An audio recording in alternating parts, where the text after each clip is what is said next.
Welcome back. This morning, NASA is testing Orion. It's a spacecraft that would take the first woman and the next man to the moon in 2024. After that, Orion has its eyes set on Mars with plans to take humans the farthest that they've ever been in space. And you know what's even cooler than that? Springfield is represented at the launch this morning. We've got Rob Blevins.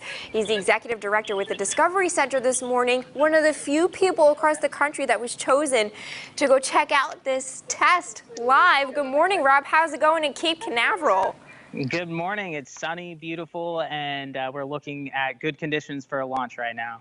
Yeah, so tell us a little bit about this spacecraft, and you've been at the Kennedy Space Center all day yesterday. Tell us a little bit about what you're doing.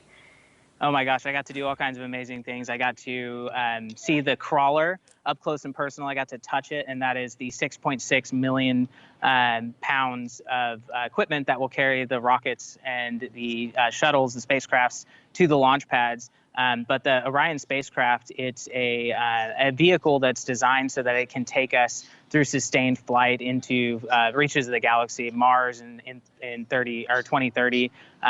It's just really exciting, the capabilities of this new spacecraft. They're going to be testing the abort sequence. The first 3 minutes is the most dangerous time for astronauts when going into space. And so during that time, they want to make sure that we can get those astronauts back safely to Earth. Yeah, so from what I was reading, this spacecraft today will stay in the troposphere, right? They're not putting anybody in there because they're testing it, correct? Correct. They'll go up to 31,000 feet. At that point, they will initiate the launch abort system, the LAS, which will separate the two very rapidly. Incredible force capabilities on that. I believe it's 3,200 newtons of force that's capable of doing, but they'll separate really quickly, and then the attitude control system will stabilize the shuttle, the spacecraft, and then at that point they will jettison it back to Earth.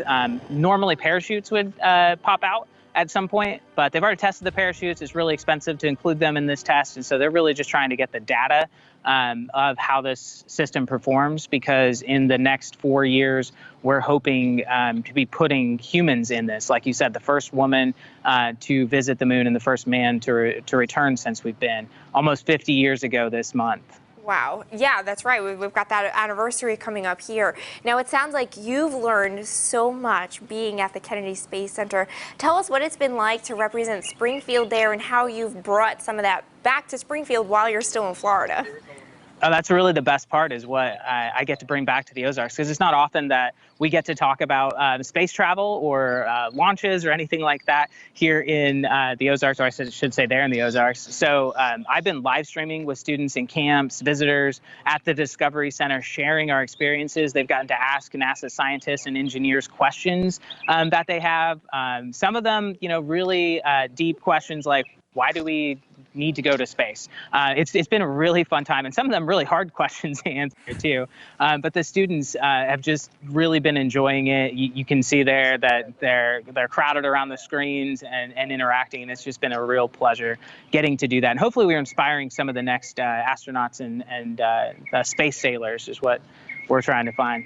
Yes, love that, all of that. And you'll be doing some more of that today, right? Trying to get this launch live and then updating some of these kids on what's happening out there today. Yes, so you can follow our Facebook page, our Discovery Center Facebook page, and I'll be broadcasting live there. Okay, perfect. Thank you so much. Again, Rob Blevins this morning with the Discovery Center, live from the Kennedy Space Center at Cape Canaveral. Thank you so much for joining us from Florida.